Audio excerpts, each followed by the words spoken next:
Jangan lupa subscribe YouTube channel Metro TV News dan jangan lupa nyalakan notifikasinya.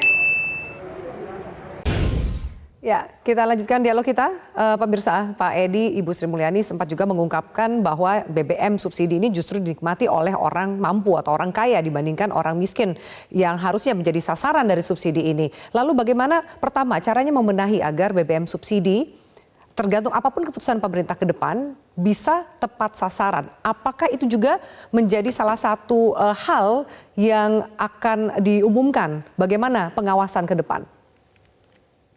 Ya, jadi ada beberapa cara ya, cara membuat subsidi menjadi lebih tepat sasaran dan ini tergantung kepada karakteristik produknya. Kalau BBM itu kan salah satu karakteristiknya kan susah dikemas dalam bentuk yang berbeda. Beda dengan LPG kan. Kalau LPG itu kita tahu persis yang 3 kg itu berarti subsidi, yang tidak itu berarti non subsidi. BBM itu sulit. Nah sehingga kalau seperti yang tadi disampaikan Pak Sugeng Suparwoto di salah satu bagian dari acara kita itu, adalah membatasi penggunaan. Tetapi itu membutuhkan kontrol yang sangat ketat dan kita punya pengalaman buruk dengan solar. Solar itu kan yang disubsidikan untuk kepentingan angkutan masyarakat biasa kan. Sedangkan untuk industri kan tidak disubsidi kan. Sehingga ada gap antara harga untuk masyarakat dengan harga untuk industri. Akibatnya terjadi apa? Terjadi perdagangan solar ilegal. Nah, jadi itu tidak mudah dikontrol untuk negara kita yang sangat. Ini bukan excuse ya, kenyataannya seperti itu gitu. Nah, ada cara lain untuk membuat subsidi menjadi lebih tepat sasaran, yaitu besaran subsidinya dikurangi. Karena kita tahu bahwa subsidi itu dinikmati banyak oleh orang kaya, besaran subsidinya dikurangi sehingga melencengnya itu bisa dikurangi. Nah, dana yang bisa dihemat itu digunakan untuk mensubsidi masyarakat yang tidak mampu, tetapi tidak secara langsung bentuknya merupakan subsidi minyak. Gitu. Jadi kan bisa dalam bentuk penebalan atau tambahan untuk bantuan pangan non tunai, tambahan untuk bantuan langsung tunai, tambahan untuk subsidi upah, tambahan untuk katakanlah bantuan untuk usaha kecil dan mikro dan sebagainya. Jadi sifatnya tidak harus bersifat langsung karena kita punya pengalaman seperti solar ketika kita mau membagi subsidi menjadi ada yang subsidi ada yang tidak, itu kemudian pengawasannya menjadi sangat sulit gitu. Nah, oleh karena itu kami ingin memberikan pemahaman bahwa untuk membuat tepat sasaran salah satunya ya tadi itu dikurangi subsidinya, kemudian penghematan yang sebelumnya dilakukan untuk subsidi itu ada penghematan digunakan untuk membantu kelompok menengah ke bawah dengan bantuan lain. Ya, baik. Mas Mabit, saya minta tanggapan Anda. Apakah kemudian tadi salah satu strategi yang mungkin akan dicoba menjadi opsi ke depannya untuk membenahi dan mengawasi lebih baik supaya BBM subsidi ini tepat sasaran, tidak ada lagi penyelundupan solar terutama. Apa tanggapan Anda? Atau mungkin Anda punya saran yang lainnya?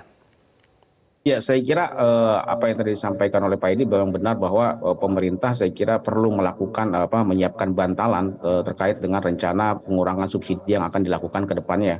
Karena ini menjadi salah satu poin untuk mengurangi sebenarnya nanti beban inflasi.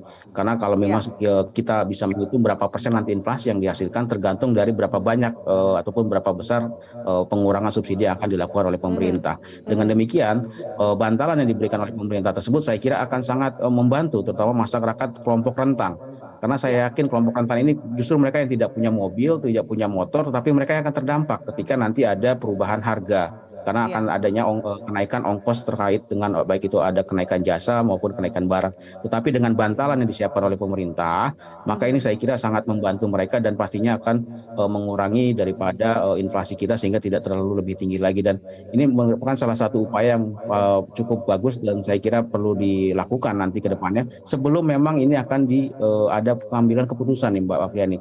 Kalau misalnya nanti pemerintah sepakat untuk mengambil opsi untuk entah itu dinaikkan berapapun nilainya, ya saya kira bantalan ini segera harus disiapkan sehingga masyarakat tidak terlalu kaget, apalagi seperti yang Mbak Afriani sampaikan tadi sudah ada beberapa bahan bakar beberapa bahan kebutuhan pokok yang sudah mengalami kenaikan ya, bukan ya. Dengan adanya bantalan disiapkan oleh pemerintah, paling tidak masyarakat terutama kelompok rentan ini sudah sangat terbantu sekali.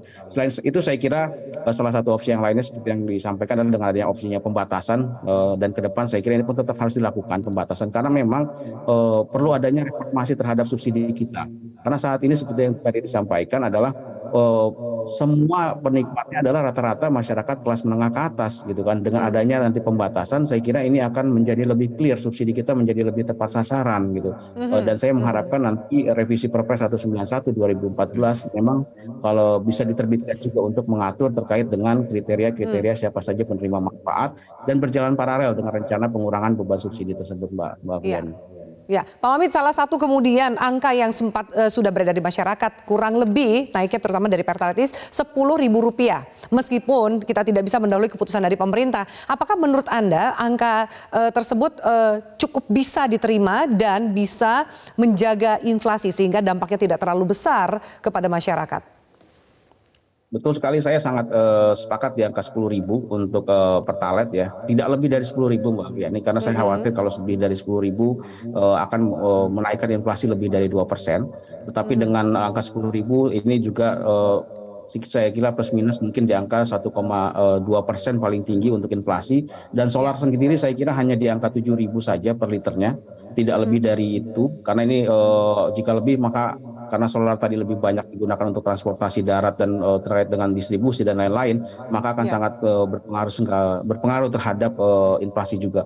Saya kira angka idealnya di angka 10.000 dan juga 7.000 untuk solar, dan buat saya ini masih bisa diterima oleh masyarakat ya, karena dan masih belum menyentuh faktor psikologis daripada konsumen di Indonesia. Karena tadi rata-rata penggunanya adalah masyarakat kelas menengah, dan yang saya kira penghasilannya juga tidak apa ya, bisa dikatakan lebih besar daripada UMR. Oleh karena itu dengan kenaikan menjadi di angka 10.000 saya kira masih cukup rasional dan masih bisa diterima oleh masyarakat, Mbak Fiani.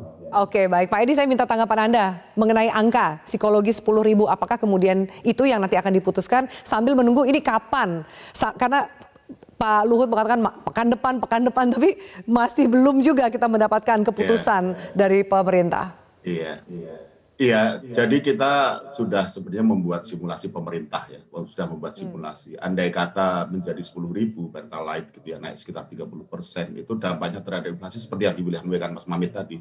Itu kenaikannya sekitar 1,2%, bukan inflasinya loh, kenaikan inflasinya. Itu saya kira level yang bisa kita terima. Tapi kepastiannya mau jadi naik atau tidak, kalau naik berapa saya kira kita tunggu saja ya, nggak usah kita menebak-nebak karena kita juga nggak tahu sebenarnya nanti kalau pada waktunya ya diumumkan. Sebelum ada pengumuman ya berarti tidak naik gitu.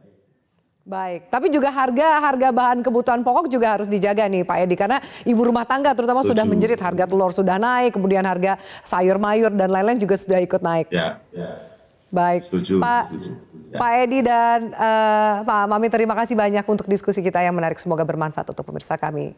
Salam sehat untuk Anda berdua. Terima kasih.